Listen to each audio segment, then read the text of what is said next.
I'm back in my room alone. I began writing things down in here, so it seems like the most logical place to end. In some way, I'm more afraid than when this whole thing started. The danger has always felt as if I crept off the page of a scary story I made up in my head.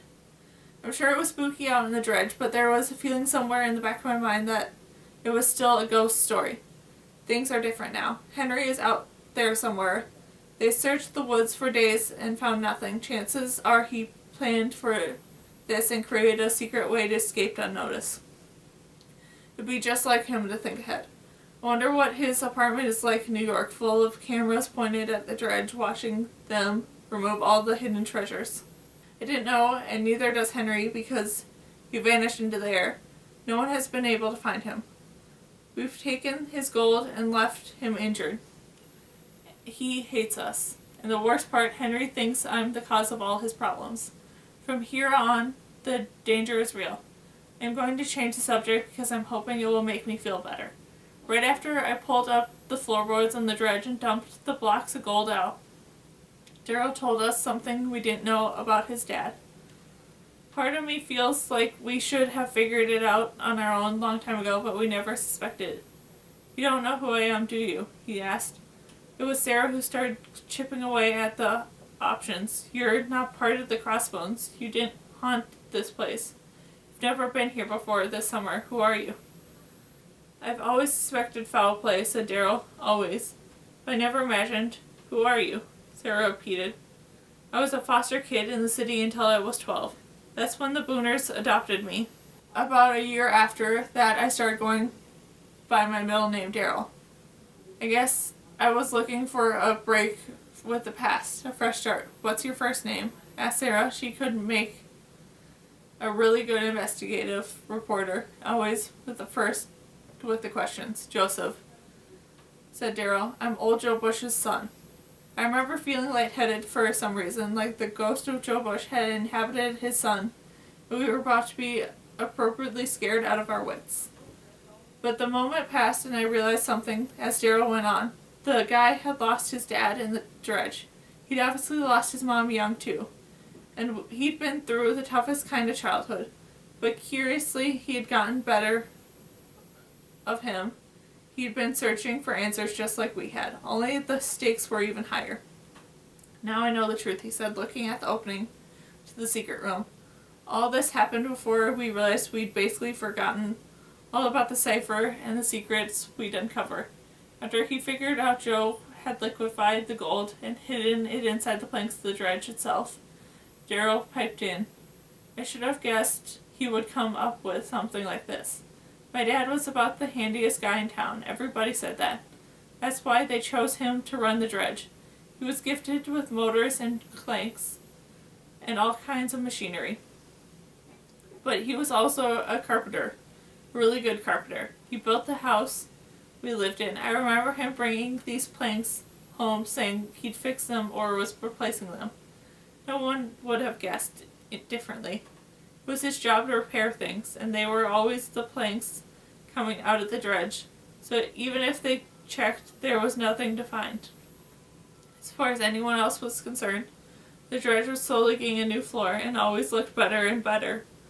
But when those boards went back, the centers were gone, ready to be filled with blocks of pure gold. I guess my old man was pretty smart.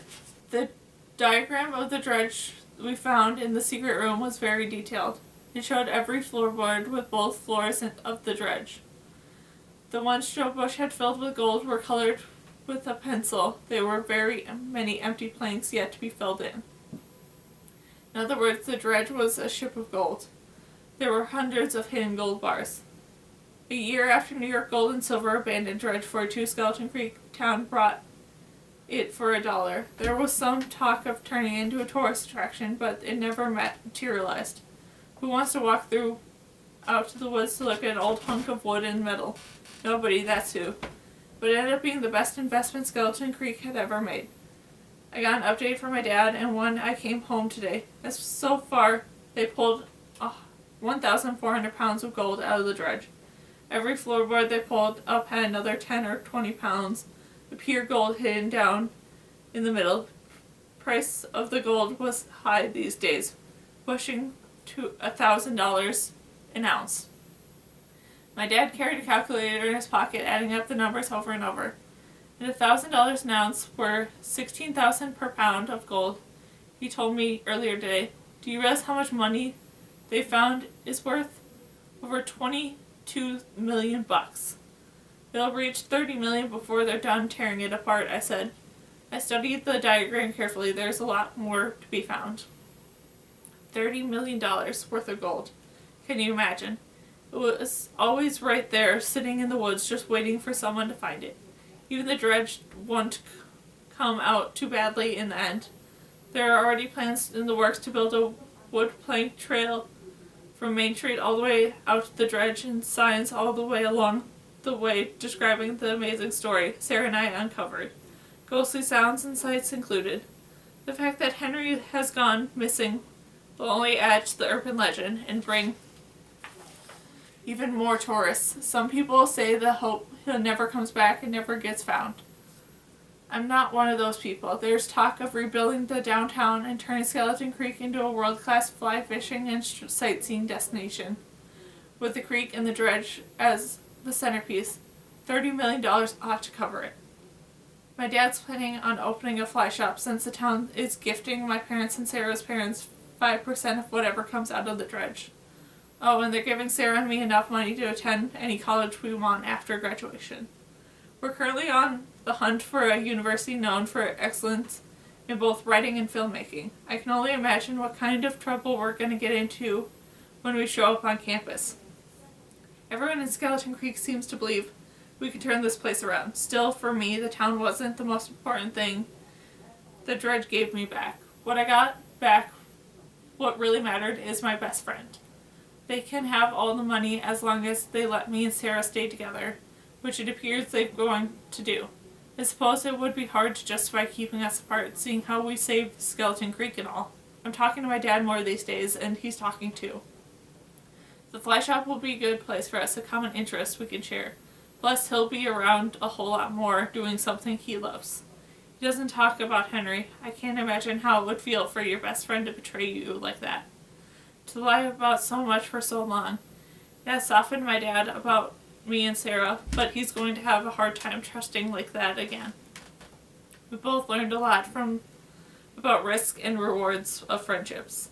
One of the nice things about being a writer is that writing is always there for me when I need it. During the past few weeks, through all the trauma and loneliness and fear, writing has been my best replacement best friend. I spent more time writing during the last 20 days than I did during the 100 days before that. Writing was a comfort, and I feel I owe it something in return.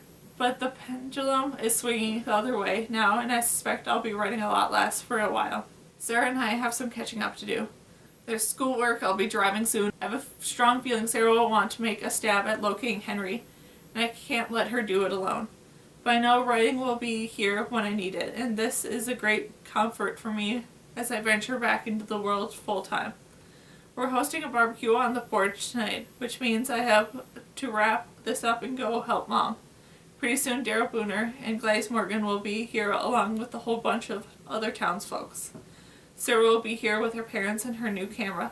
My dad will man the grill later on when the bugs start hatching and the sun tips behind the mountains. I'll take Sarah to the creek so I can teach her how to cast a fly rod. Maybe we'll walk out to the dredge, take a look around, or up to the Longhorn's garage and retrieve my dad's ladder out of the tall weeds. I can't help thinking about that blue rock we painted when we were kids and stubborn questions she asked me.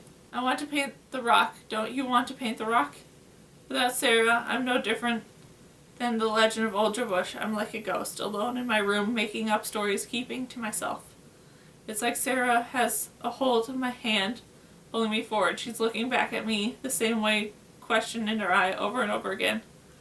I want to live. Don't you want to live? I do, Sarah. I do.